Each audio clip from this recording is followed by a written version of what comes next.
안녕하세요.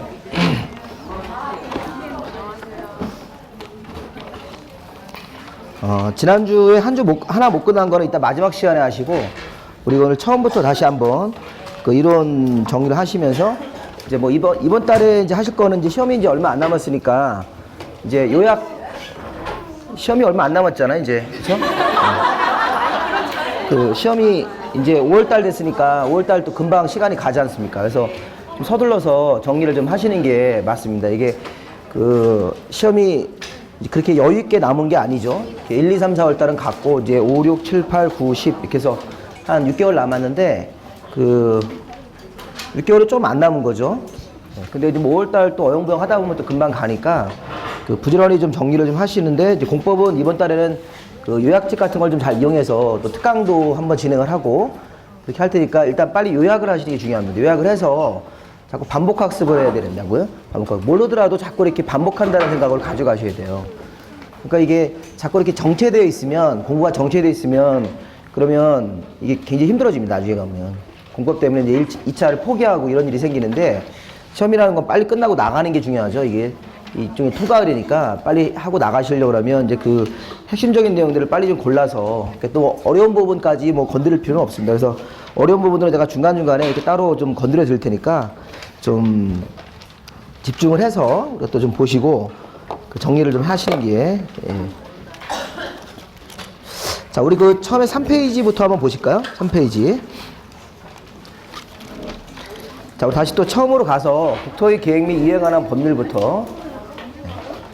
자, 이달에 처음 오신 분도 혹시 계실 수 있는데, 조금 중간에 들어오셔서 이달에 처음 오신 분들은 이렇게 바로 수업 시간에 내용을 소화하기가 어려우실 거예요. 그러면 1월달, 2월달 강의한 거를 미리 좀 한번 듣고 오시는 게 좋겠죠. 그래서 우리 그 혹시 또 뭐 3, 4월달에 공부 시작하신 분도 마찬가지고 1, 2월달에 하신 분도 마찬가지인데, 적어도 이제 공법이라는 과목이 수업의 내용을 듣고 이렇게 머릿속에 집어넣기는 쉽지가 않습니다. 민법 같은 경우는 좀 들으면 이해가 되는 것 같죠? 근데 민법은 막상 나중에 문제 풀어보시면 더 어려워요. 민법은 그게, 공법은 이렇게 틀리면 왜 틀렸는지를 알 수 있어요. 해답을 보면. 근데 민법은 좀 이해가 안 되고 그러면 왜 틀렸는지 찾는데 한참 걸립니다. 공법은 뭐 기간이 뭐 2년에 3년 뭐 이렇게 금방 찾을 수가 있죠. 그걸 못 외워서 우리가 못 맞히는 건데, 눈에 아직 익지 않아서. 근데 민법도 은근히 시간이 많이 걸립니다, 사실. 그래서 민법도 공법하고 두 개는 좀 사전에 미리 좀 연습을 하고 오시는 게 중요합니다. 그래서 그 두 과목은, 다른 과목들은 그냥 수업에 있는 내용을 그냥 소화하실 수 있을 건데, 민법 공법은 이렇게 좀 전날 그 예전에 강의한 걸 한번 이렇게 좀 듣고 오시는 것도 괜찮아요. 그래야지 수업의 참여도가 높아지죠. 그래서 수업을 들었는데 처음부터 뭔 소리 하는지 멍하고 있으면 그러면 이제 계속 힘들어진죠. 그래서 이제 그런 부분들도 좀 예상을 해서 사전에 예습이라는 것도 한번 좀 해보시고요. 그 3페이지부터 한번 보세요. 국토의 계획 및 이어에 관한 법률, 이렇게 진행을 하겠습니다.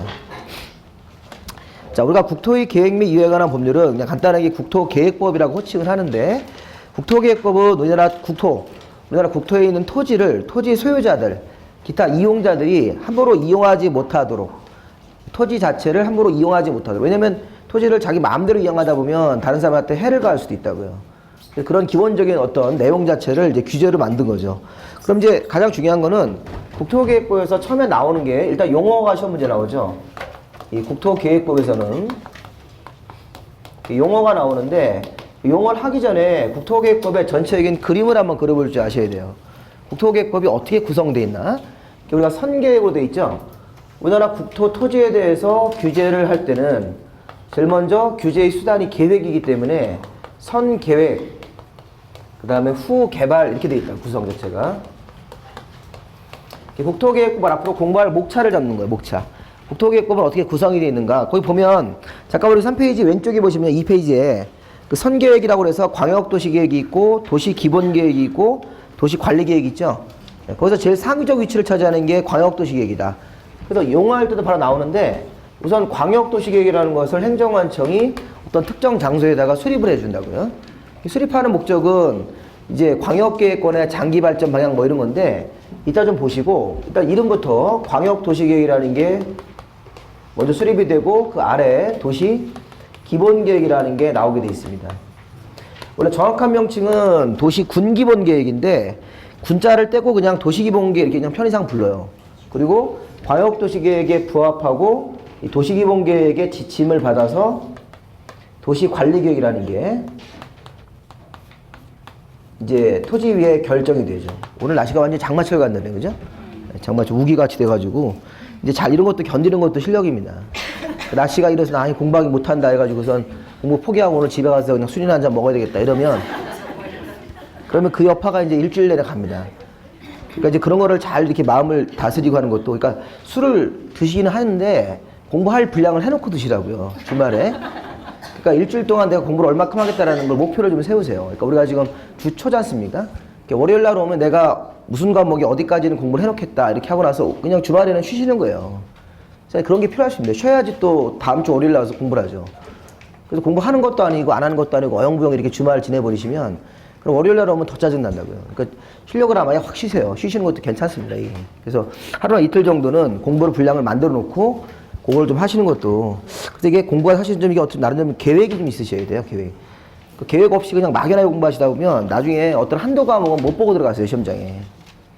그러니까 머릿속으로 그냥 뭐 해야지 이렇게 짐작만 하고 있다가 나중에 시험 다가오고 그러면 이게 급한 과목에 물려가지고 나중에 세법을 한 개도 못 보고 들어가요, 시험장에. 그런 경우도 생겨요. 그럼 세법에서 이제 2개 맞죠.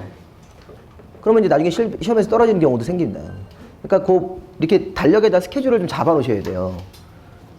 그러니까 이런 동그란 달력 이런 거 하지 마시고 이런 거는 하루에 뭐 이렇게 시간을 어떻게 쓰겠다 이런 거는 아예 지키지도 못하는 계획이니까 세우지 마시고. 학교 다닐 때 애들이 다 이렇게 계획표했어야지 않습니까?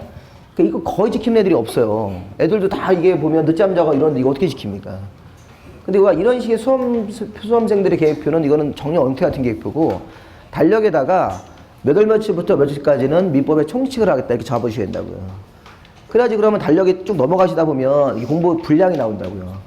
중개사법은 일주일 동안 잡고 그때 공부를 좀 해서 점수를 끌어올린다 이렇게. 그게 사실 필요하죠. 그렇게 해서 이제 혼자 공부하시는 요령을 좀 익혀놓으셔야 된다고요. 집에 가서 이제 달력 같은 거를 집에 달력 하나하나 이렇게 책상에다 놓고 본 달력 있지 않습니까? 넘기면서. 그 달력을 구하셔서 거기다가 앞으로 공부 일정을 좀 잡아주셔야 된다고요. 그것까지 해줄 수는 없지 않습니까? 제가 학원에서.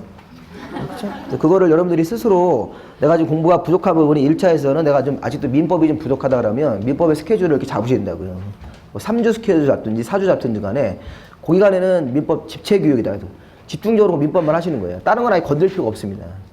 그렇게 하셔도 아직도 시간 여유가 있잖아요. 공법도 나중에 뭐 6월 달에 날 잡아서 뭐 한 2주간 집중적으로 하겠다 이렇게. 그렇게 필요하죠. 근데 그날 배운 거 그날 조금씩 조금씩 공부하면 나중에 남는 게 하나도 없어요. 제 개인적인 사견인데 그렇게 생각하긴 합니다. 공부를 이제 따로 시간 내서 하실 때 집중적으로 몰아서 하셔야 돼요. 사실 중개사 학원 강의도 제일 좋은 거는 몰아서 하시는 게 제일 좋아요. 공법을 그냥 열흘 내내 공부만 쫙 하는 게 좋습니다. 근데 이게 일주일에 한 번 하고 일주일에 한 번 하고 나니까 뭐 이어지는 것도 없고 다 까먹고 와가지고 또 듣고 또 들은 다음에 생각나면 또 다 까먹고 또 그 다음 주고 이렇게 되는 거예요. 그걸 여러분들이 연속적으로 갖다 붙이셔야 된다고요. 근데 이제 학원이라는 게 이제 강사들 스케줄 때문에 어쩔 수가 없습니다, 이거는. 그래서 어떤 특정 학원에서 학원을 막 전국에 5개를 열어가지고 선생님들을 이렇게 돌리면 괜찮은데 그런 학원은 우리나라에 없잖아요. 그러니까 이 학원 좀 차선책으로. 그래서 이게 좀 이제 점수가 이제 우리가 좀 시험이 좀 어려워지다 보니까 또 공부를 좀 집중적으로 좀 몰아서 이렇게 하셔야 된다고요. 민법 하는 동안은 다른 사람이 뭐 이렇게 뭘 하더라도 민법만 계속 하셔야 됩니다, 계속. 그래서 민법을 한 달 내내 하더라도 알똥말똥인데 그걸 일주일에 조금씩 해가지고 되겠어요? 그러니까 민법을 이제 공부하실 때 기본서를 딱 놓고 다른 과목은 다 이렇게 일단 빼놓으시고 빼놓은 다음에 계속 민법만 보시면서, 물론 그렇다면 이제 수업을 빼먹으시라는 건 아니에요. 수업은 이제 들으면서 기본적인 용어는 또 이렇게 들어놔야 되는데 혼자 공부하는 시간, 혼자 한 3시간씩이나 4시간씩 할 때 그렇게 이제 민법을 좀 몰아서 할 필요도 있고 공법도 이렇게 몰아서 하시면 돼요. 몰아서 하시면 그분의 성과가 어느 정도 나올 겁니다. 제 사견이라는 걸 전제로 얘기합니다. 나는 하루씩 조금씩 공부해 놨다. 그럼 그렇게 하시고 본인이 이제 선택을 하시는 겁니다. 근데 일반적으로는 좀 몰아서 해야 되는 거죠. 우리 대학교 공부하는 고3 애들도 공부 분량이 굉장히 많잖아요. 그 영어도 공부해야 되고 수학도. 근데 걔들도 보면 지들이 약한 거 공부 잘하는 애들은 2달 내내 영어만 공부합니다, 애들이. 다른 거 아무것도 안 합니다. 그 다음에 수학은 나중에 해야지 이렇게 딱 걔들 스케줄을 잡는다고요. 그거는 누가 가르치지 않았는데 공부 잘하는 애들, 그러니까 우리 서울대 연고대 가는 애들은 다 그래요, 보면. 특징이 그렇다고 해요. 저는 안 갔는데 서울대 연고대를 그걸 못 해가지고. 근데 이렇게 주위에서 이렇게 들어보면 다 그렇게 공부를 한다고 하더라고요. 약한 거는, 그래서 이제 우리 그 대학교 시험 보는 저기 종합학원에서는 다 끊으라고 그러죠. 다. 전체로 다 끊으라고 그러셨습니까? 1년 내내 종합반 해가지고. 그게 제일 대학교 애들이 이제 공부 못하는 애들이 특징입니다. 다 끊는 거. 근데 공부 잘하는 애들은 지들이 딱 원하는 것만 해가지고 딱 그것만 끊고 그것만 공부 집중적으로 한다고요. 그게 쫙 끌어올린 다음에 이 성과를 내니까 다른 과목도 탄력이 받아서 올라간다고요. 근데 이제 국사도 공부하고 선생님들 이제 그런 거 이제 특히 이제 대학교 시험은 그런 게 많지 않습니까? 학원 선생님들이 그 학부모들한테 이거 다 해야 된다고 1년 내내. 그 애들이 끊어놓고 그냥 나가지도 않잖아요. 놀고 막 이러니까 돈은 돈대로 버리고 점수를 안 나오는 건데 그렇게 그런 거에 좀 속지 마시고 이렇게 필요한 부분만 잘 골라서 중개수 학모도 이렇게 좀 하실 필요가 있겠습니다. 자, 그러면 좀 일단 약한 부분을 잘 골라서 집중적으로 하시는 거, 좀 잔소리가 길어졌는데, 자, 일단 우리가 선계획. 자, 선계획이라는 게 이렇게 세 가지 형태의 계획이 있고, 자, 여기서 계획 중에서 여기 하나만 더 메모하시면 국가계획이라는 거 하나 더 쓰세요, 이렇게. 국가계획이라는 게 최상위 계획이에요. 광역보다 더 위에 들어가셔야 됩니다. 이따 또 설명을 드릴 건데. 그래서 우리가 광역도시계획하고 여기 도시이동계획은 장기적으로 방향만 제시하는 계획이라서 비구속적 계획이고, 도시관리계획이 일반 국민들의 권리를 침해하는 이게 구속적인 계획이죠. 그래서 구속적 계획이다 이런 표현을 쓰고, 나머지 두 가지 계획은 우리가 비구속적이라고 하죠. 비구속적이다. 그래서 이런 세 가지 형태의 계획을 배우고 나서 그 다음에 이제 뭘 배우셔야 돼요? 행정청의 계획을 수립했어요. 토지 소유자들이 마음대로 쓰지 못하고 이 계획대로만 이용해라 이렇게 강요하기 위해서. 근데 계획을 만들어주면 우리 토지 소유자들은 이 계획을 잘 지켜서 이용을 하셔야 된다고요. 이 계획을 안 지키면 제재를 가합니다. 근데 문제는 그 계획을 우리 국민들이 잘 이해를 못하니까 여기 후개발이라는 파트에서 개발행위 허가제라는 게 있죠. 이 개발행위 허가제는 행정청이 만든 계획하고 토지 소유자들이 자기 땅에서 개발행위를 하는데 이 개발행위가 5가지가 있어요. 이게 일명 건물 짓고 물건 쌓고 토토토죠. 토지용지를 변경, 토석 채취, 토지 분할인데 국토계획부에서는 이렇게 5가지 기본적인 개발행위 할 때는 이 계획하고 잘 맞는지 관청한테 가서 물어보셔야 돼요. 내가 이 개발행위 해도 됩니까? 이렇게 허가 신청서를 내야 된다고요. 이 허가라는 절차가 개발행위 자체가 이 계획하고 잘 맞는지를 확인하는 거예요, 관청이. 그럼 개발행위 허가를 안 받고 건물을 건축하고 이렇게 하면 건축물을 건축하는 것을 허가 안 받고 하면 이거는 이제 3년 3천만 원 처벌하지 않습니까? 그래서 이게 개발행위 허가제라는 걸 강제로 시행하는 거예요. 우리나라 토지에서는 행정청이 만든 이런 계획하고 잘 맞는지를 토지 소유자들이 개발행위를 하기 전에 미리 허가 신청을 내라 이렇게. 그래서 건물 짓고 물건 쌓고 토토토. 국토계획부에서는 5가지 개발행위. 그럼 얘가 도시개발법하고 정비법에 가보면 몇 개예요? 7개 조거 대상이. 7개죠. 네, 그래서 도시개발법에서는 도시개발 사업에 방해되는 행위를 허가 대상으로 잡기 때문에 2가지가 더 추가되는 거라고요. 여기다가 2개를 더 추가하면 건축물의 용도 변경 대수선, 중목의 벌채와 식재 이렇게 추가된다고요. 그리고 이제 이번 달은 제가 이제 그 뒤에 나오는 것도 이렇게 우리가 한번 지난달에 했으니까 비교를 좀 해가면서 공부를 해나가셔야 되겠습니다. 자, 그래서 이런 개발의 허가제라는 걸 배울 거고, 그 다음에 또 뭐가 있냐면 이 후개발에서는 이 개발밀도 관리구역이라는 게 있어요. 개발밀도 관리구역하고 기반시설 부담구역이라는 게 있습니다. 이런 거. 그래서 개발밀도 관리구역, 기반시설 부담구역을 정해서 또 특정한 또 규제를 하는데, 자, 문제는 여기 개발밀도 관리구역하고 기반시설 부담구역은 끝에가 구역으로 끝났는데 용도구역은 아니다. 뭐 이런 말을 써야 되겠죠. 이게 용도구역이 아닙니다. 용도구역은 이따가 이 도시관리계획을 결정을 해서 잠깐 우리 거기 4페이지 잠깐 보시면 3페이지 보시면 그 도시관리계획이라는 그 용어정리 파트에 1, 2, 3, 4, 5, 6번 있습니까? 이게 도시관리계획으로 결정을 해야 되는 내용. 공법상의 행정청이 하는 업무 중에 도시관리계획을 결정을 했을 때 토지위에 이런 내용들이 실현되는 거예요. 특히 그 중에 1번이 용도 지역지구고 2번이 뭐예요? 개발제한구역, 도시자연, 시가조정구역, 수산자원보호구역, 그 다음에 6번에 입지규제 최소구역. 자, 2번과 6번 이 5가지 명칭만 용도구역이다. 공법에서는 이렇게 무슨 구역이란 말이 나오는데 이렇게 용도구역도 있고 용도구역이 아닌 것도 있어요. 얘네들은 용도구역이 아니니까 그냥 구역이라고 하셔야 돼요. 그냥 구역. 용도구역이 아니니까 이런 것들은 이 개발밀도관리구역을 토지에다가 지정을 할 때는 도시관리계획 결정을 하는 것은 아니다. 그렇게 되겠죠? 예. 이게 그 공법에서 물어보는 핵심이 도시관리계획으로 결정을 해야 되는 거냐, 도시관리계획 결정하는 것이 아니냐 이렇게 물어봐요 시험 문제에서. 요거 자체가 물어보는 시험 문제 중요한 주제입니다. 그래서 거기 6가지 써 있는 걸 다시 한번 확인을 좀 이따 하시면서 용도구역은 5가지 이름밖에 없다. 여기 정해진 것만 용도구역이다. 그래서 그런 명칭들을 정할 때만 도시관리계획으로 결정을 한다. 자, 그리고 이 개발밀도관리구역은 용도구역은 아니지만 의미는 파악을 해놓으셔야 돼요. 개발밀도관리구역, 기반시설부담구역. 자, 개발밀도가 건폐월 용적률이다. 근데 이거를 관리한다는 말이 강화한다는 거죠. 강화. 이게 왜 강화하는 거냐면 이거는 기존 개발지에서 기반시설이 부족한데 더 이상 설치가 곤란한 지역이다. 서울의 우리 명동 같은데 서울의 명동은 기존에 개발이 다 끝난 지역이죠. 그 명동에다 누가 새로 건물을 또 짓는데요. 이렇게. 그러면 기존 개발지에서 추가로 개발하긴 하면 기반시설이 지금도 부족한데 주차장이나 도로가 부족한데 또 새로 큰 건물을 지으면 더 부족하다. 그런데 설치할 수가 없다. 더 이상. 그럼 그 건물 사이즈를 어떻게 지라는 거예요? 작게 지라는 얘기죠. 건폐율 용적률을 대통령령으로 비율을 정하여 강화한다는 거잖아요. 건물 사이즈를 작게 지는 것이고 기반시설 부담구역은 기존 개발지예요? 신규 개발지예요? 신규로 아파트로 개발하는 지역에서 도로나 공원 같은 기반시설을 의무적으로 설치하는 구역. 이 부담이라는 게 의무 설치라는 뜻이에요.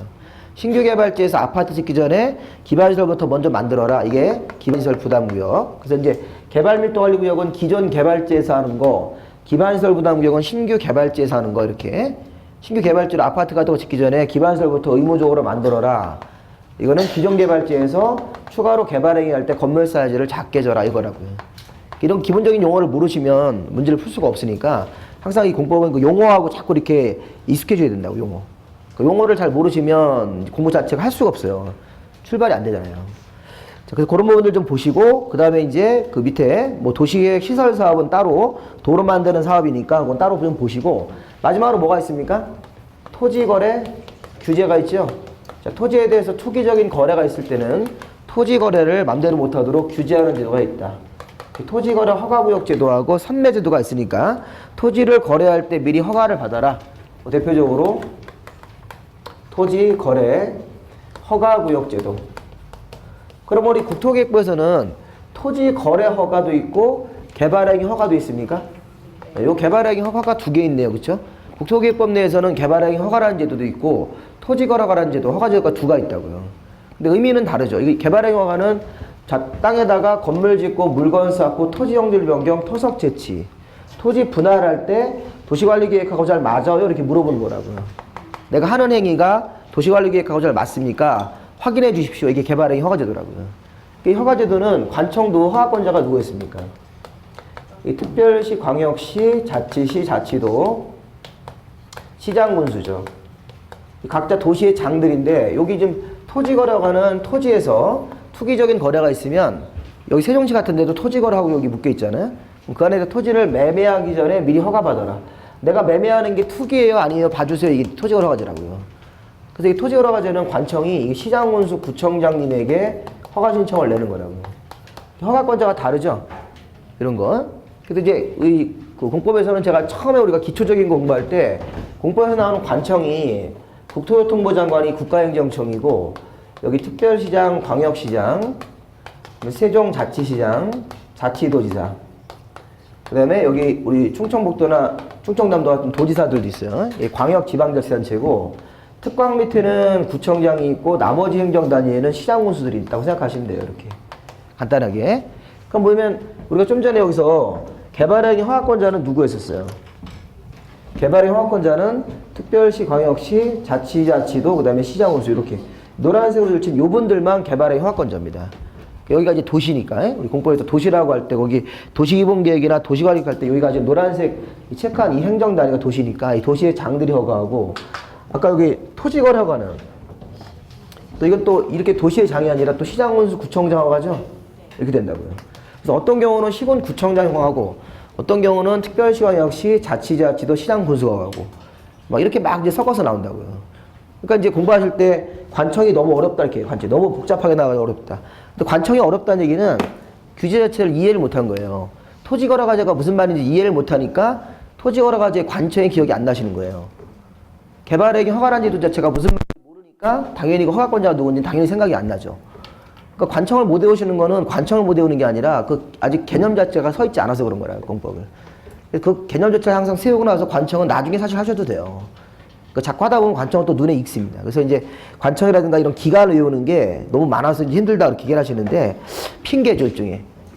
핑계고 그 내용 자체를 아직 이해를 못했다는 그에 대한 증거입니다. 그래서 이게 공부하실 때 좀 뭐 힘들죠. 힘든데 이제 그런 부분들을 뭐 많죠, 사실은. 이 공법은 저도 잘 몰라요. 저도 시험 끝나고 그러다 11월 달에 이제 한번 이렇게 가족들하고 해외여행 갔다 오고 이렇게 하면 뭐 이게 코스긴 한데 그럼 저도 잊어먹어서 몰라요. 저도 11월 말에 가면 새로 책 보면 내가 이거 긴가민가 막 하고 저도 1년 내내 이거 계속 떠드는데도 저도 까먹는데요, 뭐.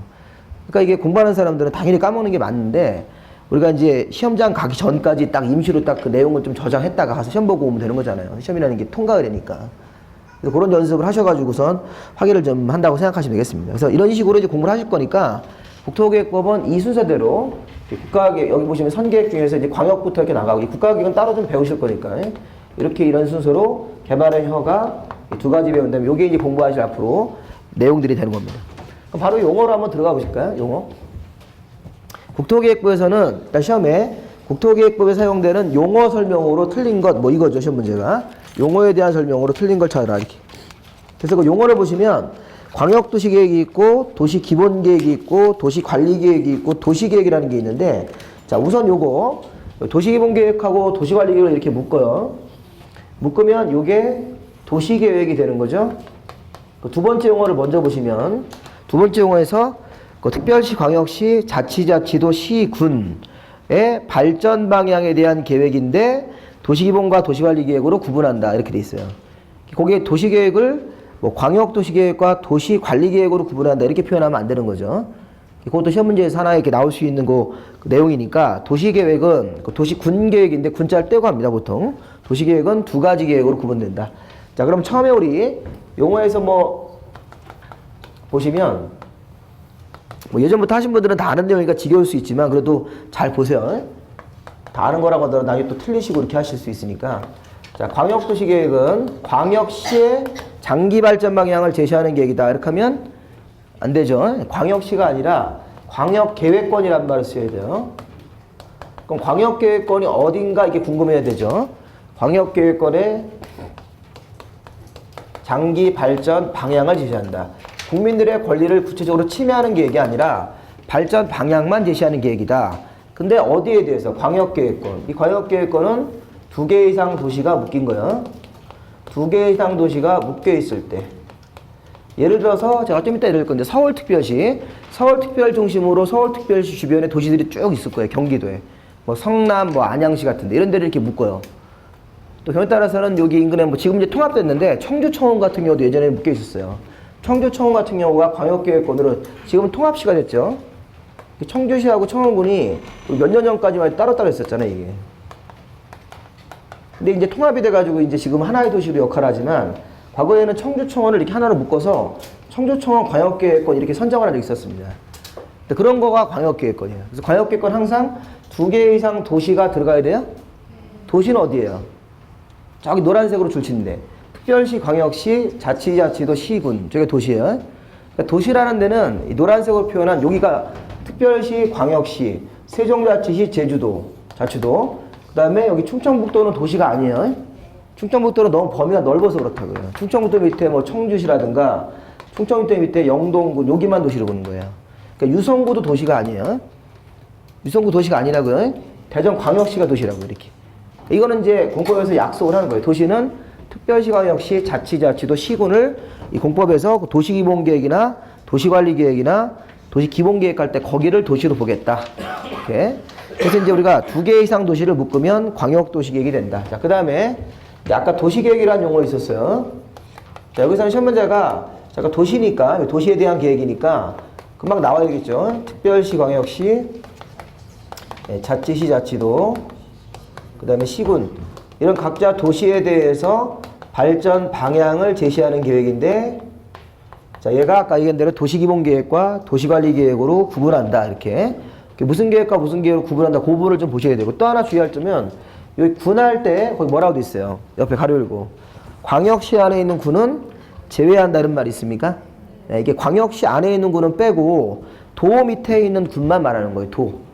그래서 예를 들어서 충청북도 밑에 있는 군 이런 거, 충청남도 밑에 있는 군만 얘기하는 거지. 인천광역시 같은 데 밑에 있는 군은 여기 도시 할 때 이 특광시군 할 때 들어가면 안 된다는 거예요. 근데 이것도 옛날에 시험 문제가 그 군 단위할 때 광역시 안에 있는 군을 포함한다 이렇게 했었어요. 그 제외한다는 말을 포함한다고 내가지고 기출문제를 한번 낸 적이 있었다고요. 근데 지금은 잘 안 나오는데 과거에 그런 적도 한번 있었다고 시험 문제에서. 옛날 시험 문제로. 그래서 도시라는 개념을 잡아서 특별시, 광역시, 자치, 자치도, 시, 군. 근데 군 할 때 광역시 안에 있는 군은 뺀다. 그리고 도시계획은 두 가지 계획으로 구분한다. 자, 그 다음에 이제 도시 기본계획. 자, 도시기본계획도 항상 도시로 시작하는 계획일 때는 특별시, 광역시, 그다음에 자치시, 자치도, 시군이죠. 특광시군에 대해서 줄여서 특광시군에 대해서 장기 발전 방향을 제시하는 계획이다. 그럼 광역도시계획과 공통점은 둘 다 장기적으로 발전 방향을 제시하는 계획인데 이거는 두 개 이상 도시를 묶어서 이렇게 넓은 지역, 넓은 지역에 대해서 장기 발전 방향, 도시기본계획은 각자 도시에 대한 장기 발전 방향 이렇게 되는 거라고요. 도시에 대해서. 그러니까 서울이면 서울시 도시기본계획, 대전이면 대전시 도시기본계획. 그러면 이 대전은 대전시 도시기본계획 위에 뭐가 있는 거예요? 대전 광역시 광역도시계획이 먼저 있는 거라고 생각하셔야 된다고요. 그러니까 대전은 대전 광역시를 중심으로 광역계획권이 묶여 있죠. 대전 광역시 우리 주변에 뭐 있어요? 공주시도 있고 금산 이런 데가 있잖아요. 거기가 묶여 있어요. 이렇게.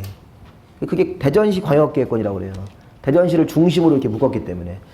그렇게 넓은 지역에 대해서 광역계획권을 설정을 하고 거기서 먼저 방향 제시한 다음에 대전시는 대전시 도시기본계획이 또 따로 나오는 거라고. 이렇게. 서울은 또 서울시에 대해서 서울하고 그 인근 도시를 이렇게 묶는다고요. 그러니까 20개 도시를 묶어서 그렇게 생각을 하시면서 보셔야 된다고요. 도시기본계획은 각자 도시에 대해서 장기 발전 방향을 제시하는 종합계획이다. 여러 가지 분야가 들어가 있는 종합계획이고 또 밑에 보시면 수립에 타당 그 지침을 준다. 자, 도시기본계획 안에는 도시관리계획이 들어가죠. 그래서 도시관리계획 수립할 때 지침이 된다. 이것도 여기 서열을 잘 보셔서 도시기본계획은 도시관리계획 수립을 할 때 지침을 준다. 이렇게 광역의 지침을 주시면 안 되고 도시관리계획 수립할 때 지침이 된다. 자, 그 다음에 이제 제일 중요한 게 도시관리계획이니까 이걸 좀 보셔야겠습니다. 자, 도시관리계획. 자, 도시관리계획도 도시에 대해서 만드는 계획이므로 그대로 나오시면 돼요. 특별시, 광역시, 자치시, 자치도, 시, 군을. 자, 이건 뭐 하는 계획이에요? 개발하고, 정비하고, 보전을 하는 계획이다. 이렇게. 자, 이거는 특광시군이라는 도시를 실제 새로 개발도 하고 낡은 데가 있으면 정비도 하고 환경적으로도 보존을 하는 이런 계획이다. 그러니까 얘네들은 실행계획이라고 그래요. 장기적으로 발전 방향을 지시하는 게 아니라 이거는 실제 실행에 옮기는 계획이다. 이렇게. 그 실행에 옮길 때 이제 국민들의 권리를 침해를 직접적으로 한다고요. 도시를 개발할 때는 국민들의 권리가 침해될 수도 있다는 거예요. 또 환경 보존 같은 거 위해서 개발을 못하게 하는 거니까 권리 침해가 생긴다고. 예를 들어서 도시관리계획은 몇 가지 내용으로 결정됐어요.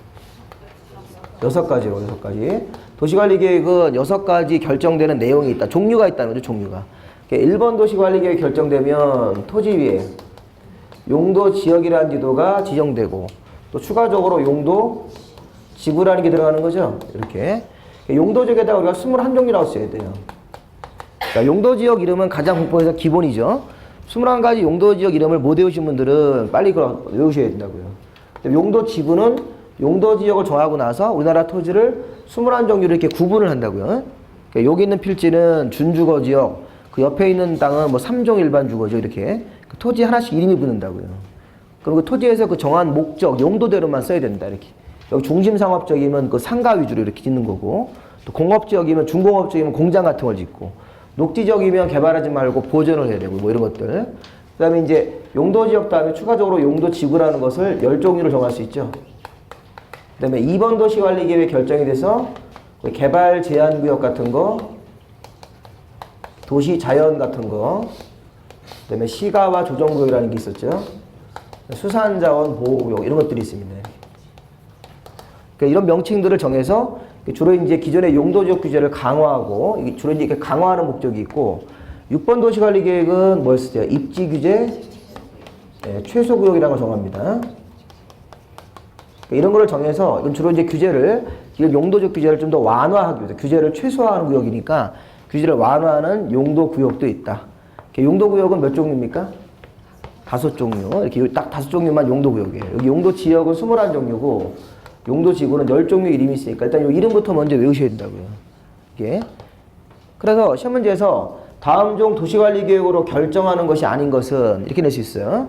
도시관리계획으로 결정하는 것이 아닌 것, 뭐 1번 지문에다가 농업진흥지역을 정하는 것 이렇게. 토지에다가 농업진흥 지역을 지정하는 이 행위는 도시관리계획으로 결정을 해야 되는 것이다. 이게 맞아요? 틀려요? 틀리죠? 네, 농업진흥지역이라는 것은 끝에가 지역이지만 용도 지역이 아니다. 그럼 이걸 농림지역으로 바꾸면 맞아요가 되는 거예요. 농림지역도 맞는 거죠. 이렇게. 네, 농림지역이라는 요 용어는 용도 지역에 들어가는 거죠.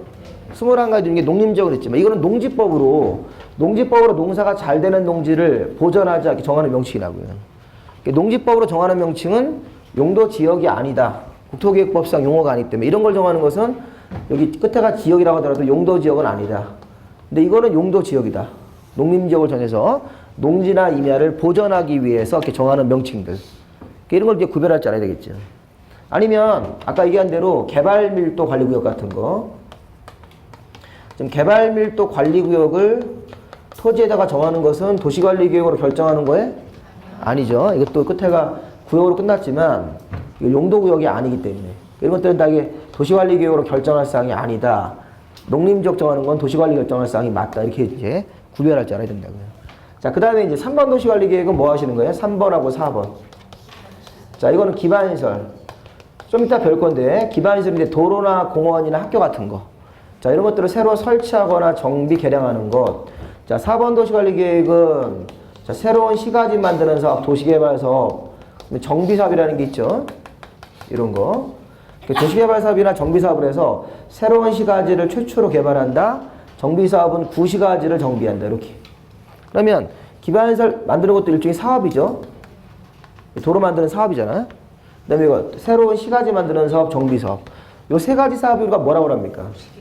네, 이게 이제 거기 용어 7번의 도시계획 사업이라고요.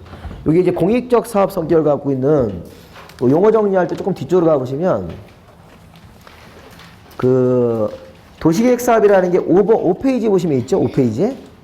5페이지 위에서 세 번째 칸에 그 도시계획 사업이라고 되어 있죠?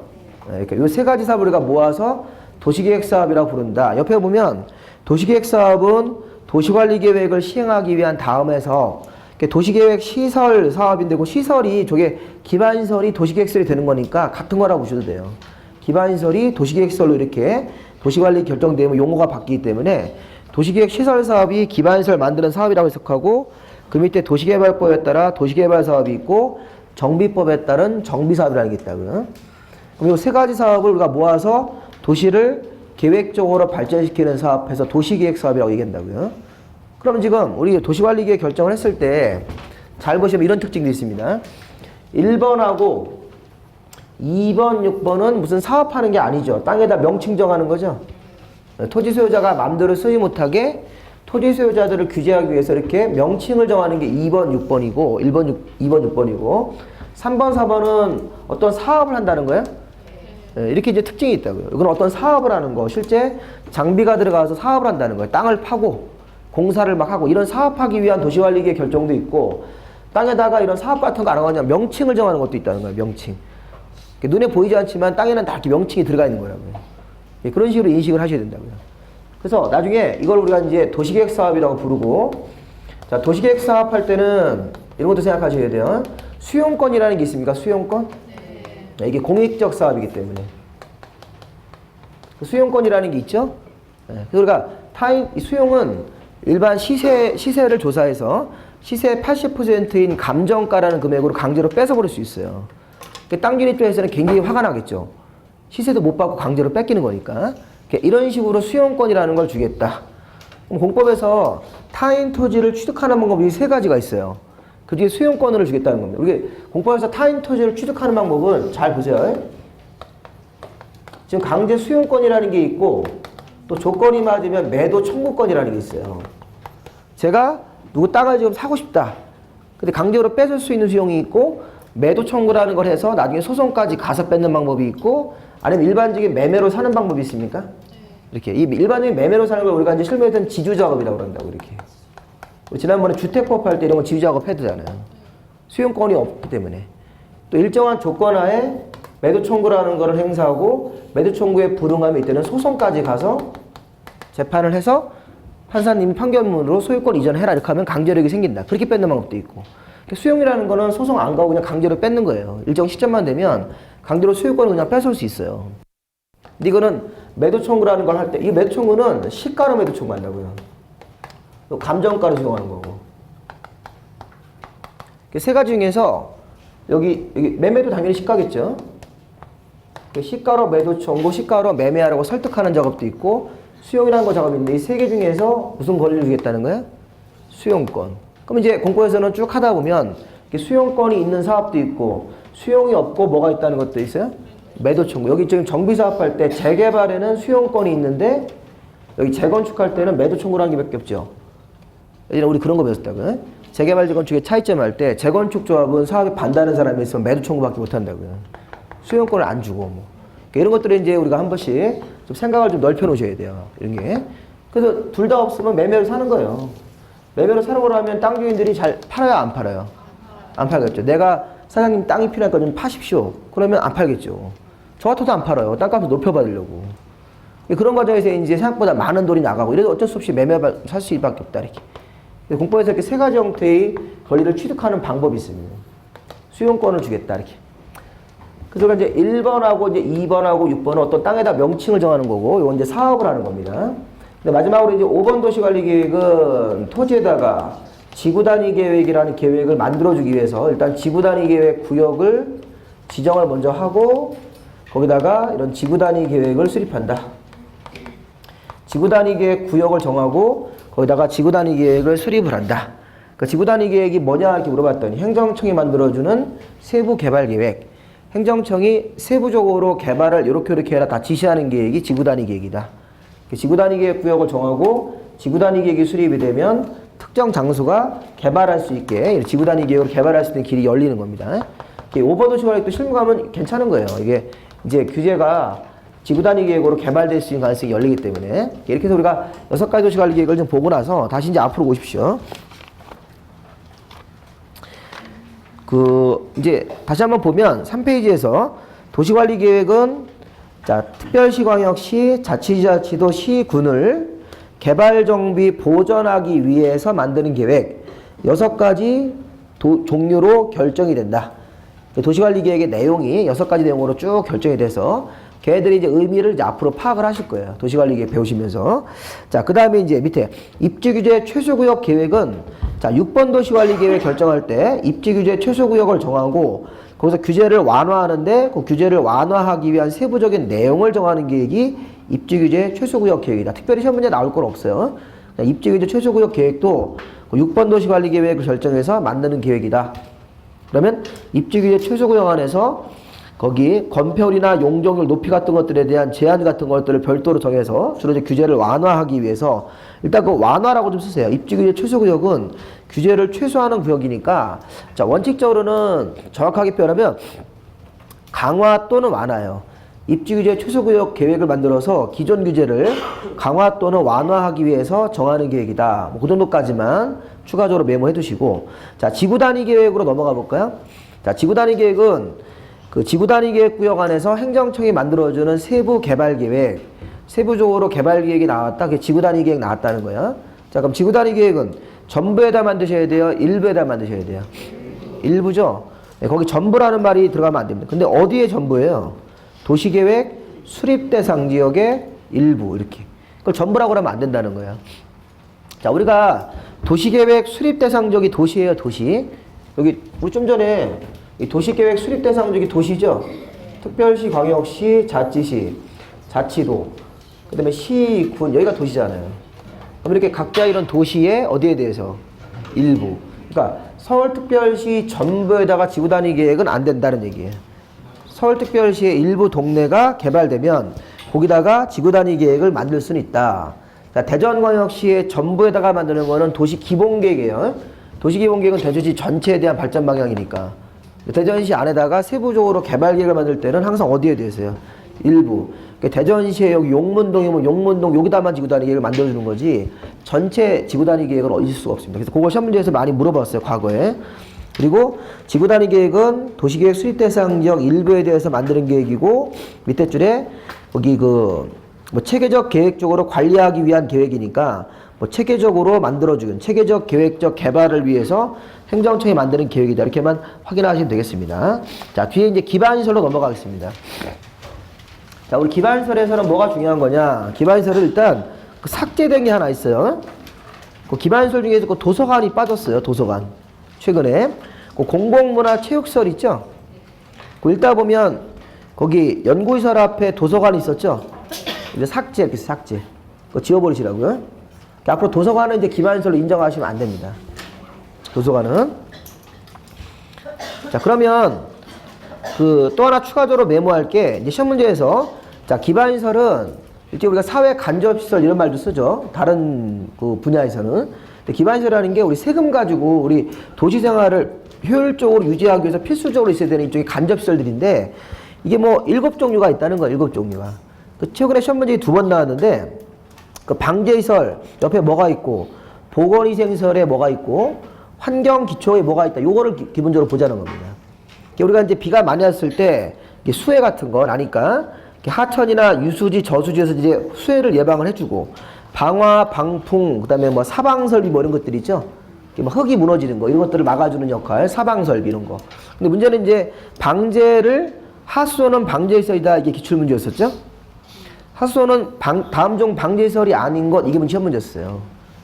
이제 재작년 문제였었는데 그 하천이나 유수지, 방화, 방풍, 사방 이런 것들은 방제지만 하수도 폐기물 처리, 수질오염 방지 폐차장이라고 되어 있습니까? 자, 폐차장, 하수도, 근데 폐기물 처리시설 이런 걸 나중에 실제 하시면요 환경부에서 지원금 많이 나옵니다. 환경부에서 이제 환경 같은 것들을 이제 그 관리하기 위한 시설로 이제 우리 정부가 이제 보조금을 많이 주지 않습니까? 우리나라 이 직업 중에서 우리나라 중소기업 지원금 되게 많이 나와요. 중소기업들이 이렇게 좀 잘 하라고 힘드니까. 중소기업 지원금이 하도 많아가지고 그거를 연결해주는 브로커가 있어요. 그거를 어떻게 하면 신청을 받을 수 있는지 그걸 해주는 브로커가 있다니까요. 그러니까 우리나라는 이 지원금 자체를 기업하고 이제 관청하고 1대1로 이게 연결이 너무 어려워요. 왜냐면 법이 너무 복잡하게 돼 있으니까. 지원금을 아무나 막 주면 안 되죠. 요건이 맞아야 주는 거죠. 근데 그 요건을 우리 일반 기업 하시는 분들이 해석하기가 어렵다고요. 그러니까 이제 그 요건을 이제 법을 좀 잘 아는 사람들이 그 브로커 역할을 해주는 거예요. 그래서 가끔 이 법률 사무실 이런 데서 그런 거 하시는 분들이 있어요. 사무장 하시는 분들이 변호사가 직접 하진 않으시고 사무장 하시는 분들이 그 나라에서 주는 그 보조금 이렇게 연결해주고 보조금 나오면 얼마 수수료 먹고 이렇게. 모르면 못 먹는 거니까. 모르면 못 타먹는 것도 있죠. 그럴 수 있잖아요. 네, 일정한 기간 동안 보조해주는데 그 기간이 지나버리면 못 먹잖아요. 그런 거 있잖아요. 그죠? 그러니까 이게 나라에서 주는 보조금이라는 게 누구누구 이렇게 선별해서 줘야 되는데 그 선별할 때 그 요건이 굉장히 까다롭다고요. 그거를 잘 조사해서 이렇게 서류 갖춰오면 보조금 나옵니다. 이렇게 중간에 연결해주는 사람들이 있고 그 신종 직업이죠. 저도 이제 강의 그만하고 그런 거 한번 해보려고 하는 건데 이게 훨씬 나을 것 같다는 생각이 들어요. 그러니까 이게 이렇게 우리가 이제 요즘에 이제 국가가 자꾸 이제 세금을 많이 걷어서 이제 그런 일을 많이 하는 거예요. 어려운 사람들을 도와주기 위해서. 이제 부의 재분배 이런 역할을 하는데 그게 쉽지가 않습니다, 사실은. 왜냐하면 그게 그런 브로커 하는 사람들이 원래 그 사람한테 가면 안 되는 돈인데 가게 해주는 거예요, 이렇게. 정책적으로는 더 어려운 사람들 도와주는데 그 요건을 맞춰가지고 막 따먹는 사람들이 있죠, 국가들은. 근데 그게 위법은 아니라고요. 그러니까 이제 그런 식으로 자꾸 나라 돈이 새가는 거죠. 그러니까 이게 국가가 보조금을 주면 항상 그거를 이제 중간에 이제 그거를 받으면 안 될 사람이 중간에 이렇게 막 빼먹는 경우가 있죠. 그래서 이제 그런 일이 원래 좋은 일이 아닌데 실제 그래서 이제 항상 우리가 선의로 우리가 이제 어려운 사람들을 도와주기 위한 국가 정책을 냈을 때 그게 항상 좋은 결과가 나오지 않는다고요. 그 사람들이 굉장히 이기적이기 때문에. 그래서 그 국가 돈을 이제 잘 집행을 해서 적절하게 쓰는 것도 굉장히 중요합니다. 근데 그게 쉽지가 않습니다. 그래서 이게 그 공무원들도 그런 부분에서 항상 연구를 하는데도 이게 항상 중간에 이게 일반 사람들을 따라가지 못합니다. 일반 사람들이 머리가 좋은 사람들이 많아요, 이게. 일종의 잔머리죠. 잔머리. 그런 게 많아서. 그 통닭집 이름을 루이비 통닭이라고 짓는 애들 있다고요? 루이비 통닭? 그거 보셨어요? 프라닭. 이런 것도 있고. 그래서 거기다 그게 이제 우리나라에 참 준법 정신이 없는 거예요. 그 상표권 침해잖아요, 그죠? 그래서 판사님이 이제 그거 이제 뭐 하루에 뭐 50만 원씩 그런 그 이제 부가금을 부과해서 쓰지 말아라, 그거 쓰지 말아야죠. 그 간판도 아예 그 저기 루이비통 그걸 했더라고요, 이렇게.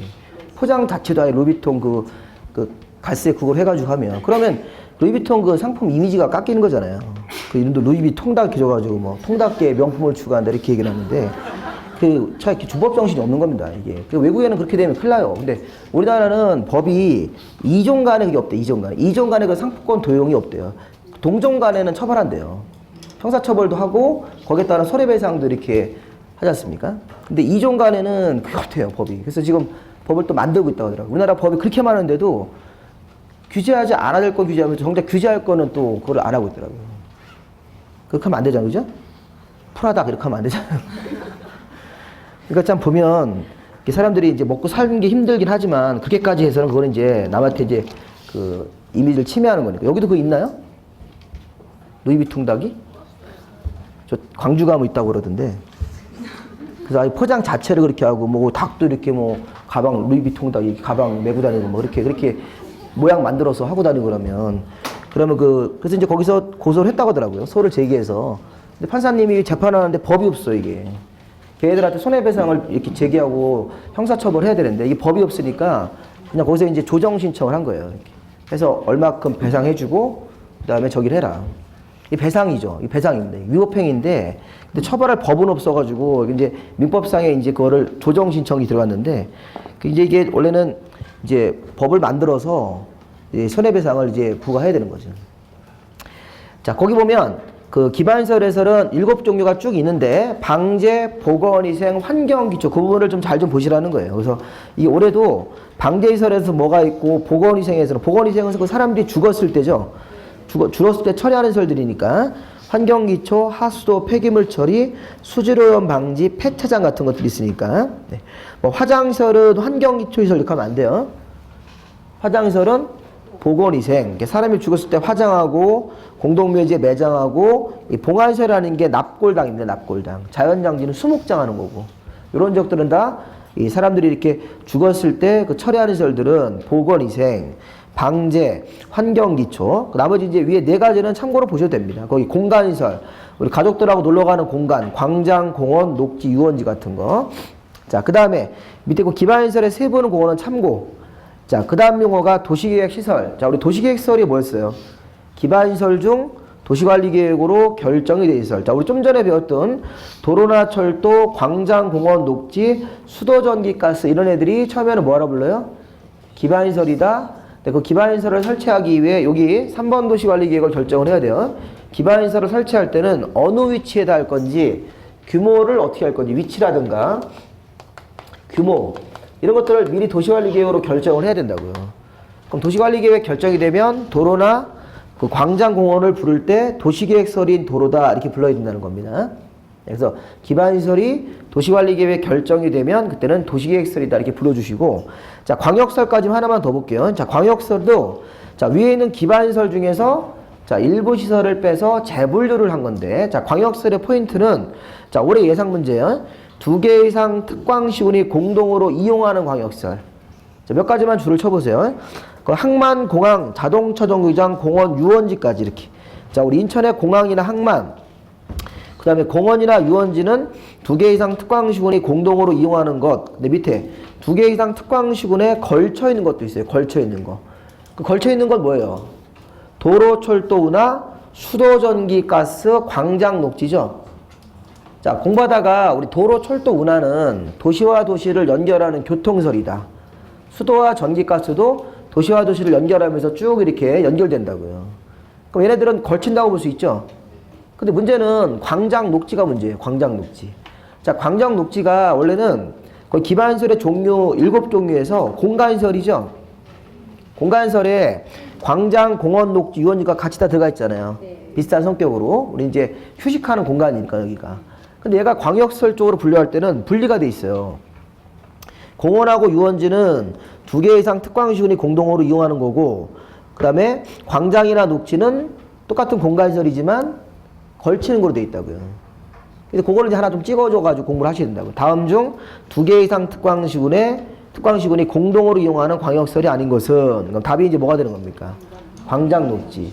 도로, 철도 이런 건 잘 안 된다고요. 금방 표시가 나기 때문에. 근데 광장은 특이하잖아요. 대전역 앞에 광장. 광장이죠. 그럼 대전시 안에 있잖아요. 여러 사람들이 가서 이용하는 거 이렇게 오해할 수 있다고요. 근데 이게 걸치는 거로 분류되어 있으니까 거의 공원 유원지랑 다르게 잠깐 쉬었다가 나머지 부분 보고 바로 또 진행하겠습니다.